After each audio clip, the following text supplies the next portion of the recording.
ഇന്നലെ ടി വിയിൽ ഒരു സിനിമ കാണായിരുന്നു. ഒരു തമിഴ് സിനിമ, നമ്മുടെ കാർത്തിയുടെ തമിഴ് സിനിമ. ആ തമിഴ് സിനിമ കണ്ടുകൊണ്ടിരിക്കുക. അതിനകത്ത് ഇപ്പോൾ എവറസ്റ്റിൻ്റെ കാര്യം പറയുമ്പോൾ ഡെത്ത് സോൺ എന്ന് പറഞ്ഞാൽ ആ ഒരു ഹിലാരി സ്റ്റെപ്പിൻ്റെ മുകളിലെ കഥയൊക്കെ നമ്മൾ സഞ്ചാരത്തിലും മറ്റു പലയിടത്തും കേട്ടിട്ടുണ്ട്.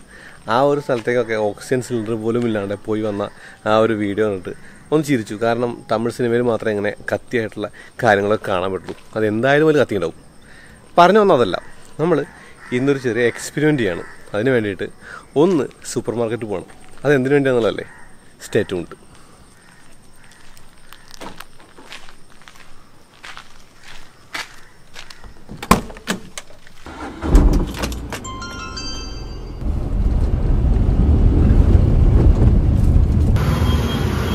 ഇപ്പം മുട്ടയല്ലേ? 6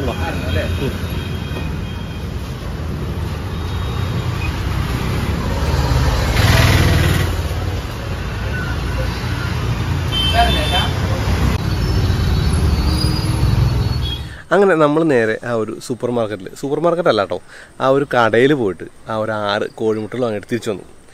കോഴിമുട്ട വാങ്ങാൻ ഒരു കാരണമുണ്ട്. ഞാൻ നേരത്തെ പറഞ്ഞ എക്സ്പെരിമെൻറ്റിലേക്കാണ് വരുന്നത്. അതിന് മുന്നേ ദേവ് എന്ന് പറഞ്ഞാൽ തമിഴ് സിനിമയിലേക്ക് ഒന്നുകൂടി പോവാം. അപ്പോൾ ഞാൻ നേരത്തെ പറഞ്ഞ കാര്യമുണ്ട്, തമിഴ് സിനിമയിൽ കുറേ അധികം നടക്കാത്ത കാര്യങ്ങൾ എക്സാജുറേറ്റായിട്ട് കാണിക്കുന്നതൊക്കെ. അതല്ല പറയുന്നത്. ദേവ് എന്ന സിനിമയിൽ ദേവും ദേവിൻ്റെ ഹീറോയിനും കൂടെ ഒരു ബൈക്കിൽ, എനിക്ക് തോന്നുന്നു BMW-ൻ്റെ ആ ഒരു ബൈക്കാണ്, 310 GS ആണെന്ന് തോന്നുന്നു, ആ ഒരു ബൈക്കിൽ ബോംബെയിൽ നിന്ന് ചെന്നൈയിലേക്ക് വരുന്ന ആ ഒരു സമയത്ത് ഒരു കാറിലേക്ക് കോഴിമുട്ട എറിഞ്ഞ് ആ കാറിൻ്റെ വിസിബിലിറ്റി കളഞ്ഞ് ആക്സിഡൻ്റ് ആക്കി അവിടെ നിന്ന് മോഷ്ടിക്കാനുള്ള ശ്രമം നടക്കുന്നുണ്ട്. ആ ശ്രമം നടക്കാമെന്ന് പറയുമ്പോൾ ആ ശ്രമത്തെ ചെറുത്ത് അവരെ ഹോസ്പിറ്റലാക്കുകയാണ് ഈ ഒരു നായകനും ചെയ്യുന്നത്. അത് കഥാതന്തു അവിടേക്ക് വരുന്നില്ല. അപ്പോൾ അങ്ങനെ ആ ഒരു ആക്രമണത്തിൽ ഉപയോഗിച്ചൊരു കാര്യമെന്ന് പറയുന്നത് കോഴിമുട്ടയാണ്. ആ കോഴിമുട്ടയാണ് നമ്മൾ മേടിച്ച 6 കോഴിമുട്ടകൾ. അപ്പോൾ ഇത് തമ്മിലുള്ള കണക്ഷൻ എന്ന് പറയുന്നത്, കോഴിമുട്ട കൊണ്ട് ഗ്ലാസ്സിലേക്ക് എറിഞ്ഞാൽ ഇപ്പോൾ നമുക്ക് മനുഷ്യന്മാർക്ക് ഒരു റിഫ്ലക്സ് ആക്ഷൻ എപ്പോഴും ഉണ്ട്. നമ്മൾ അടിക്കാൻ വന്നാൽ നമ്മൾ തടയും, കണ്ണിലേക്ക് കുത്താൻ വന്നാൽ കണ്ണടയ്ക്കും. അങ്ങനെ ഒരു റിഫ്ലക്സ് ആക്ഷൻ ഉണ്ട്. അതുകൊണ്ട് തന്നെയാണ് അങ്ങനെ കോഴിമുട്ടയോ മറ്റെന്തും തന്നെ ആ ഒരു ഗ്ലാസ്സിലേക്ക് വീണാലും നമ്മൾ വൈപ്പർ ഇടുന്നത് അല്ലെങ്കിൽ വാഷ് ചെയ്യുന്നത്. അപ്പോൾ വെള്ളവും കോഴിമുട്ടയും കൂടി ചേരുമ്പോൾ വീണ്ടും ആ ഒരു മിശ്രിതം കട്ടിയാവുകയും പിന്നെയും കാഴ്ച നശിക്കുകയൊക്കെ ചെയ്യുമല്ലോ. അങ്ങനെയാണല്ലോ സിനിമയിലൊക്കെ കാണിക്കുന്നത്.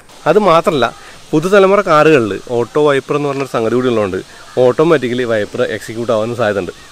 അപ്പോൾ ഒരാൾ രാത്രി യാത്ര ചെയ്യണം. അപ്പോൾ നമ്മുടെ നാനോയുടെ കാര്യം പറഞ്ഞാൽ നമ്മൾ നാനോയിൽ ഓൾ ഇന്ത്യ പോയതാണ്. അങ്ങനെ രാത്രി യാത്ര ചെയ്യുന്ന സമയത്ത് ആരെങ്കിലും നമ്മളെ ആക്രമിക്കാൻ വേണ്ടി കോഴിമുട്ട കൊണ്ട് ഗ്ലാസ്സിലേക്ക് എറിഞ്ഞാൽ നമ്മൾ വൈപ്പർ ഇട്ടാൽ എന്താണ് സംഭവിക്കുക? സിനിമയിൽ കാണുന്ന കാര്യമല്ല, ശരിക്കും എന്താണ് സംഭവിക്കുക എന്നുള്ളതും അങ്ങനെ വൈപ്പർ ഇടാതെ അതിനെ ഓവർകം ചെയ്യാൻ എന്തെങ്കിലും വഴിയുണ്ടോ എന്നുള്ളതും ഒന്ന് പ്രാക്ടിക്കലായിട്ട് പരിശോധിക്കാം. അതിനാണ് ഞാൻ ആ കോഴിമുട്ട വാങ്ങിയത്. അതാണ് ഇന്നത്തെ എക്സ്പെരിമെൻ്റ് എന്ന് പറയുന്നത്. നമ്മുടെ കൂടെ നാനോ ഉണ്ട്, നാനോയിൽ ആ ഒരു കോഴിമുട്ട ഇരിപ്പുണ്ട്.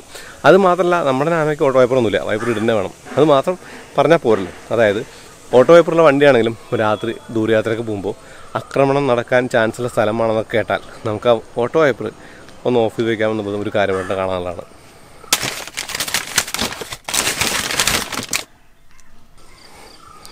ഞാൻ എൻ്റെ കയ്യിൽ 2 കോഴിമുട്ടകൾ വെച്ചിട്ടുണ്ട്.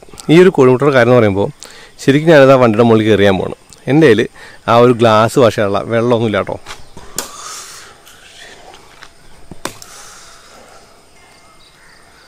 നോക്കിയേ, ഒരു മുട്ട വേസ്റ്റായി പോയി, മുകളിലേക്ക് പോയി. എന്നാലും രണ്ടാമത്തെ മുട്ട ശരിക്കും ആ ഒരു ഗ്ലാസ്സിൽ തന്നെ വീണ്ടുണ്ട്. അങ്ങനെ വീഴുമ്പോൾ നമ്മൾ ആദ്യം ചെയ്യുന്ന കാര്യം എന്താ? വൈപ്പർ ഇടും. വൈപ്പർ ഇട്ടാൽ എന്ത് സംഭവിക്കും?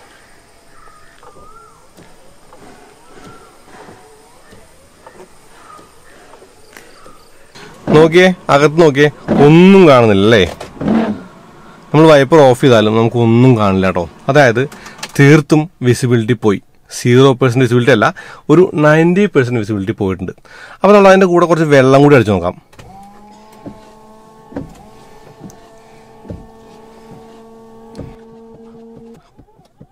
പകലായതുകൊണ്ട് ആ ഒരു വെള്ളം വർക്ക് ചെയ്തു.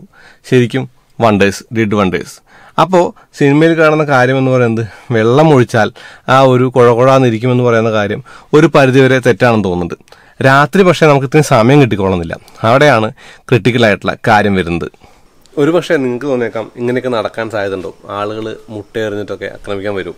സിനിമയിൽ കാണുന്ന കാര്യങ്ങളല്ലേ? സിനിമയിൽ കാണുന്നത് ശരിക്കും സിനിമയിൽ മാത്രമുള്ള സംഭവമല്ലേ? ജീവിതത്തിൽ അതൊന്നും ഇല്ലെന്ന് തോന്നിയേക്കാം. പക്ഷേ ആ ഒരു നാനോ ട്രിപ്പിൽ ഓൾ ഇന്ത്യ പോയ ആ ഒരു കാര്യത്തിൽ എനിക്ക് മനസ്സിലായ കാര്യം എന്ന് പറയുന്നത്, ആക്രമണം എപ്പോഴും പ്രതീക്ഷിക്കാനുള്ളതാണ്. അപ്പോൾ നമ്മുടെ കൂടെ വന്ന സോണറ്റും അല്ലെങ്കിൽ ആ ഒരു എസ്ക്രോസിൻ്റെയും പിറകെ 2-3 ബൈക്കുകളിൽ ജാക്കി ലിവർ പോലുള്ള ലിവറുകളൊക്കെ ആയിട്ട് ആൾക്കാർ വന്ന കാര്യം ഞാൻ ആ വീഡിയോയിൽ പറഞ്ഞിട്ടുണ്ട്. അതുപോലുള്ള കാര്യങ്ങളുണ്ട്. അപ്പോൾ ശരിക്കും രാത്രിയാണ് നമുക്ക് പലപ്പോഴും ഈ ഒരു പ്രശ്നങ്ങളൊക്കെ നേരിടേണ്ടി വരിക. പകൽ നമുക്ക് മുട്ടുകൊണ്ട് എറിഞ്ഞാലല്ല, അതിന് വേറെ എന്ത് സംഭവിച്ചാലും കാഴ്ചകൾ കാണാമൊന്നും പറ്റില്ലെങ്കിൽ ആ ഒരു വിൻഡോ താത്തി തല പുറത്തേക്കിട്ട് വണ്ടി ഓടിക്കാനൊക്കെ ചെയ്യാവുന്ന കാര്യമാണ്. പക്ഷേ രാത്രി ഒന്നും പറ്റില്ല, പെട്ടെന്നായിരിക്കും കാര്യങ്ങൾ. അപ്പോൾ നമുക്കെന്നൊക്കെ രക്ഷപ്പെടാൻ ഒരൊറ്റ വഴിയുള്ളൂ, ഈ റിഫ്ലെക്സ് ആക്ഷൻ മറികടക്കുക എന്നുള്ളതാണ്. പലപ്പോഴും അത് സാധ്യമൊന്നുമല്ല, കാരണം ഇത് എന്നും ഉണ്ടാകുന്നൊരു കാര്യമൊന്നുമല്ല. ഇത് വളരെ റെയറായിട്ട് പലപ്പോഴും സംഭവിക്കുന്നൊരു കാര്യമാണ്. അതുകൊണ്ടൊക്കെ തന്നെ എനിക്ക് തോന്നുന്നു നമ്മൾ പ്രിപ്പയർ ആയിരിക്കുക, അത്രേ ഉള്ളൂ. പെട്ടെന്ന് വൈപ്പിടാതെ ആ ഒരു ഗ്യാപ്പ് നോക്കി ഓടിച്ചുകൊണ്ട് പോകുക എന്നുള്ളൊരു വഴിയാണ് ഞാൻ കണ്ടത്. അതുമാത്രമല്ല, വൈപ്പിട്ടാൽ തന്നെയും പലപ്പോഴും ആ ഒരു കാഴ്ച മങ്ങിയിട്ടൊക്കെയാണ് വണ്ടി മറയുന്നതും വണ്ടി ആക്സിഡൻ്റ് ആവുന്നത്. കാരണം ഫ്രാക്ഷൻ ഓഫ് സെക്കൻഡാണ്, സ്പീഡ് കൂടുതലാണ്. ഒരു 80 അല്ലെങ്കിൽ 90 പോകുന്ന വണ്ടിയാണ്. ആ ഒരു വണ്ടിയിലാണ് എയർ കിട്ടുന്നതെങ്കിൽ ഉറപ്പായിട്ടും പണി കിട്ടും. അങ്ങനെയുള്ള കാര്യങ്ങളിലൊക്കെ നമുക്ക് പലപ്പോഴും ഒന്നും ചെയ്യാനൊന്നുമില്ല കേട്ടോ. പക്ഷേ ശരിക്കും ഇതൊക്കെ സംഭവിക്കുന്ന കാര്യങ്ങളാണ് എന്നുള്ളതാണ്. അപ്പോൾ ഞാൻ ഒരു മുട്ടയുടെ ആ ഒരു കാര്യം കൊണ്ട് ഇത്രയും സംഭവിച്ചു. ബാക്കി ഒന്നുകൂടി എറിഞ്ഞു നോക്കാം, അതായത് ഒരു മൾട്ടിപ്പിൾ മുട്ടകൾ എറിഞ്ഞു നോക്കാം. അപ്പോൾ എന്താ ഉണ്ടാവുക എന്നുള്ള അറിയാലോ, കാഴ്ച എങ്ങനെ മങ്ങും എന്നുള്ളതൊക്കെ. ഇനി ഞാൻ 3 എണ്ണം അടുപ്പിച്ച് എറിയാൻ പോകണേ.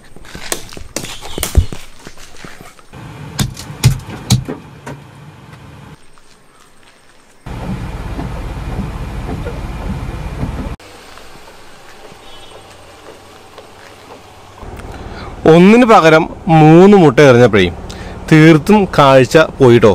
അതായത് വൈപ്പർ ഇട്ടിട്ടോ ഗ്ലാസ് കഴുകിയിട്ടോ ഒന്നും കാര്യമില്ല, ശരിക്കും വിസിബിലിറ്റി പോയി. അതായത് എറിയുമ്പോൾ, ഇപ്പോൾ ഞാൻ ഫുള്ള് വെള്ളം വെച്ച് വാഷിയാണേ, എറിയുമ്പോൾ ആ ഒരു ഒന്നിന് പകരം 2 or 3 എഗ്ഗാണെങ്കിലേ ശരിക്കും പണിയാട്ടോ. അതായത് കുറച്ചധികം സമയം നമ്മൾ ആ ഒരു വൈപ്പർ ഇട്ട് കഴിയുമ്പോൾ നമുക്ക് ആ ഒരു കാഴ്ചകളൊക്കെ കാണാം. പക്ഷേ വൈപ്പർ ഇടാതെ ഇരിക്കുന്നതാണ് ബുദ്ധി എന്ന് തോന്നുന്നു. വൈപ്പർ ഇടാതെ യാത്ര ചെയ്യുന്നതാണ് ബുദ്ധികരം. വൈപ്പർ ഇട്ടാൽ വീണ്ടും പണി പാളാൻ ചാൻസ് ഉണ്ട്. അതായത് കാഴ്ച മങ്ങിയാൽ അപകടം ഉണ്ടാവാൻ ചാൻസ് കൂടുതലാണ്. അപ്പോൾ അതായിരുന്നു കോഴിമുട്ട എക്സ്പെരിമെൻറ്റ് എന്ന് പറയുമ്പോൾ ശരിക്കും ലൈഫ് സേവർ ആയിട്ടുള്ളൊരു ടിപ്പ് നോക്കിയതാണ് കേട്ടോ. ശരിക്കും പറഞ്ഞാൽ വേറെ ഒന്നും ചെയ്യാനില്ല, വൈപ്പർ ഇടാതിരിക്കുക എന്നുള്ളതന്നെ ഉള്ളൂ.